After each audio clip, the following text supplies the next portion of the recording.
Buenos días, aquí Augusto Townsend, curador principal de Comité, con las noticias de hoy lunes 22 de julio del 2024. El podcast de hoy llega con el auspicio de la Fundación Crossland, cuyo compromiso con el desarrollo del Perú se da a través de la educación, brindando oportunidades educativas para la construcción de una sociedad más informada y más próspera, y también de Big Bond Group, una firma de selección de talento y consultoría que ha venido acompañando por más de una década a empresas líderes y que, como empresa B, está enfocada en generar valor compartido desde una lógica de triple impacto económico, social y ambiental. Muy bien, vamos con las noticias de la política local y el resumen de lo más importante de los programas dominicales de anoche, sin sensacionalismo y sin dueños de la verdad, como es el estilo de Comité. Ok, voy a empezar primero por el Frente Internacional, porque de ahí proviene la noticia más relevante que toca comentar el día de hoy. El presidente estadounidense Joe Biden anunció ayer domingo por la tarde, a través de un comunicado difundido en su cuenta personal de X, lo que antes era Twitter, que había tomado la decisión de renunciar a su campaña por la reelección. Esto ocurre luego de semanas de críticas tras un desastroso desempeño en el único debate presidencial que hubo entre Biden y el candidato republicano Donald Trump.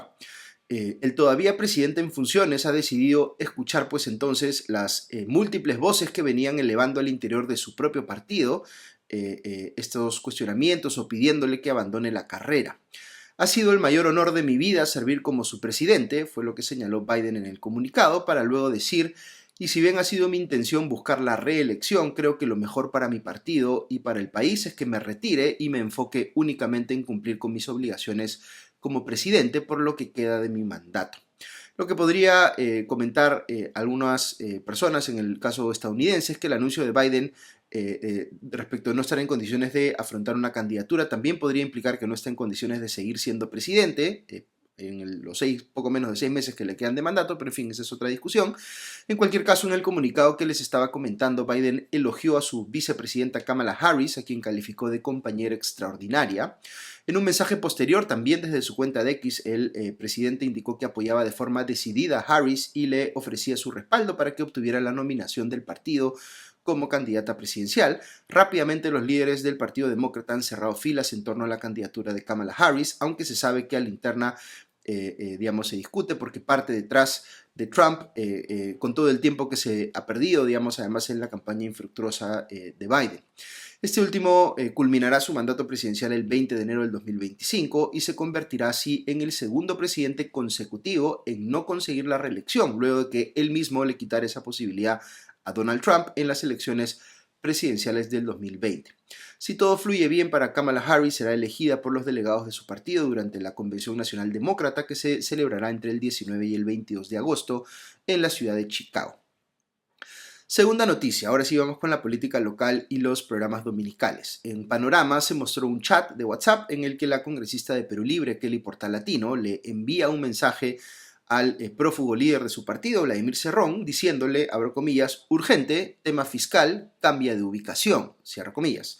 También le dice, entre comillas, cambia de ubicación, no te expongas y otras cosas por el estilo. Esto, como se lee, parece ser una serie de avisos aparentemente basados en algún tipo de información privilegiada para ayudar a Cerrón a eludir los operativos de la Fiscalía y de la Policía para capturarlo. De ser así, Portalatino estaría actuando como cómplice de la resistencia de Cerrón a dar la cara a la justicia, lo cual implicaría la comisión de un delito, el delito de encubrimiento personal.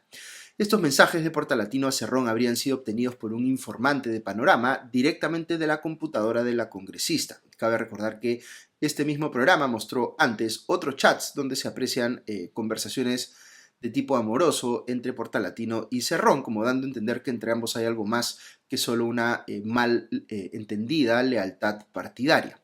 De hecho, la propia Portalatino estuvo anoche entrevistada en Punto Final junto con un panel de congresistas y dijo al respecto que, abro comillas, rechazo categóricamente todo tipo de imputaciones, no tengo comunicación con el doctor Vladimir Cerrón Rojas, cierro comillas. Pero precisó que, entre comillas, toda la militancia de Perú Libre no lo considera prófugo, sino que se encuentra, entre comillas, en mejor resguardo, que es una forma de decir que ella no cree haber cometido el delito de encubrimiento personal.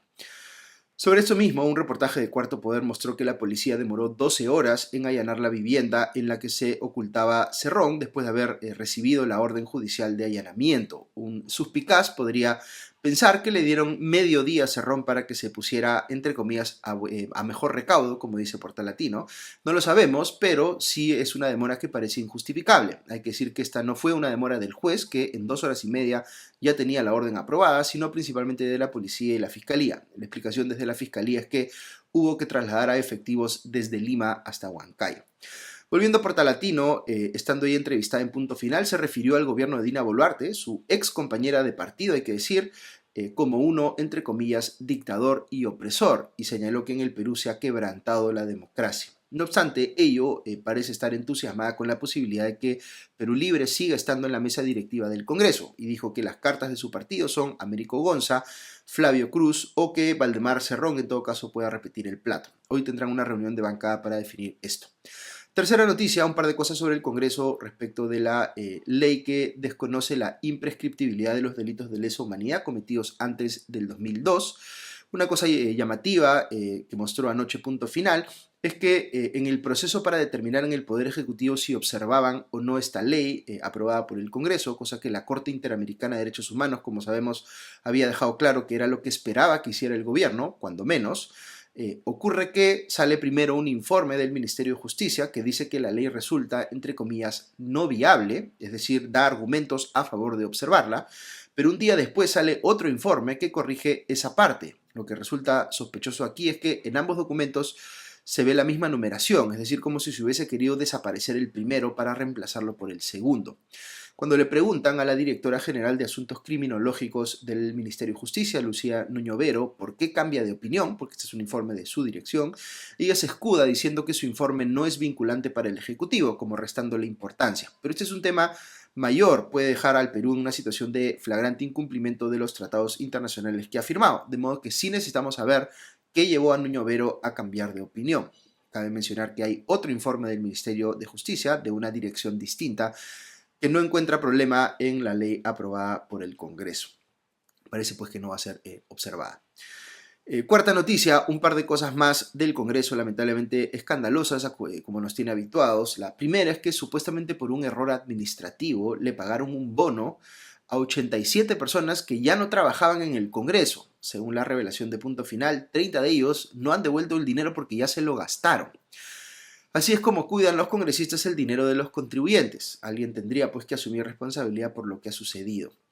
Pero no solo los funcionarios administrativos del Congreso regalan o malversan el dinero de los contribuyentes, sino que lo hacen, como sabemos, los propios congresistas, por razones cuando menos demagógicas o populistas, o peor aún, porque algunos podrían estar involucrados en esquemas de corrupción por medio de los cuales se favorecen cobrando una tajada de las obras que ellos mismos llevan o logran llevar, digamos, para sus regiones como parte de estas discusiones presupuestarias en el Congreso. Fíjense, la Comisión Permanente del Congreso aprobó el viernes un proyecto de ley enviado por el gobierno para incrementar el presupuesto público de este año en 3.000 millones de soles a través de un crédito suplementario. Tras la aprobación de esta norma, una serie de entidades del gobierno nacional y gobiernos regionales y municipales de todo el país van a poder acceder a recursos adicionales para gastos e inversiones hasta finales del 2024, incluyendo presupuesto para combatir el sarampión, ejecutar obras de saneamiento, construir puentes y hospitales, etc. Sin embargo, un análisis detallado de lo que se ha aprobado muestra que durante el paso de esta iniciativa por la Comisión de Presupuesto y la Comisión Permanente, los parlamentarios han modificado varios puntos importantes. El cambio más notorio es que en la propuesta original el Ministerio de Economía y Finanzas proponía destinar la quinta parte de este crédito suplementario, es decir, 600 millones de soles, a la reserva de contingencia, es decir, a guardarlos para enfrentar imprevistos que requieran recursos públicos, como digamos un fenómeno del Niño muy duro o cosas por el estilo. Sin embargo, el Congreso ha decidido solo destinar a la reserva de contingencia poco más de 11 millones de los 600 que había propuesto el Ejecutivo, y los restantes 588.6 millones se han destinado a financiar 204 proyectos de inversión de una larga lista de municipios. Esto se suma a 892 proyectos, digamos, que ya estaban considerados en la propuesta original, que ya habían sido identificados y priorizados por el gobierno. Es saludable, digamos, que se incremente el presupuesto de este año para destinarlo a todos estos proyectos. Recordemos que la recaudación tributaria, es decir, los ingresos del gobierno durante los primeros 6 meses de este año han registrado una caída frente al 2023. El Ministerio de Economía y Finanzas confía que estos ingresos se recuperen en el segundo semestre, pero si esto no sucede o los ingresos no aumentan a la medida que el MEF espera para cubrir esos 3.000 millones de soles adicionales que están aprobados con el crédito suplementario, podría incrementar aún más el déficit y la deuda, complicando pues el manejo de las finanzas públicas y poniendo en mayor riesgo la calificación crediticia del país. Así que es bien irresponsable lo que está haciendo aquí el Congreso. Quinta noticia, un reportaje de Punto Final mostró cómo un operativo conjunto de la DIRCOTE, es decir, la Dirección contra el Terrorismo de la Policía Nacional, junto con las Fuerzas Armadas colombianas, había permitido encontrar nada menos que un campamento de disidentes de las FARC en territorio peruano, en la provincia de Maynas, en Loreto, como a 2 kilómetros de la frontera. FARC son las siglas de las Fuerzas Armadas Revolucionarias de Colombia, un grupo guerrillero insurgente de extrema izquierda que ha sido designado como una organización terrorista por Estados Unidos, la Unión Europea y muchos otros países, incluido el Perú. Nos referimos a un grupo disidente de las FARC porque son parte de los que no aceptaron la decisión de los mandos de esta organización de desmovilizarse como parte, digamos, de los acuerdos de paz del 2016. A estos disidentes se les conoce como la Segunda Marquetalia. El campamento encontrado tenía un arsenal con explosivos hechizos, es decir, de fabricación casera, morteros, granadas activas, entre otras cosas, y se estima que unas 30 personas utilizaban estas instalaciones. Es la primera vez que se tiene evidencia concreta de una infiltración de las FARC, o mejor dicho, de este grupo disidente de la FARC en territorio peruano. Es algo que ciertamente debería preocupar y se debería esperar pues una respuesta clara de parte del gobierno sobre cómo están manejando esta amenaza. Muy bien, eso es todo por hoy. Que tengan un buen día. Muchas gracias nuevamente a nuestros auspiciadores, la Fundación Crossland y Big One Group. Que tengan un buen inicio de semana y ya nos escuchamos el día de mañana. Adiós.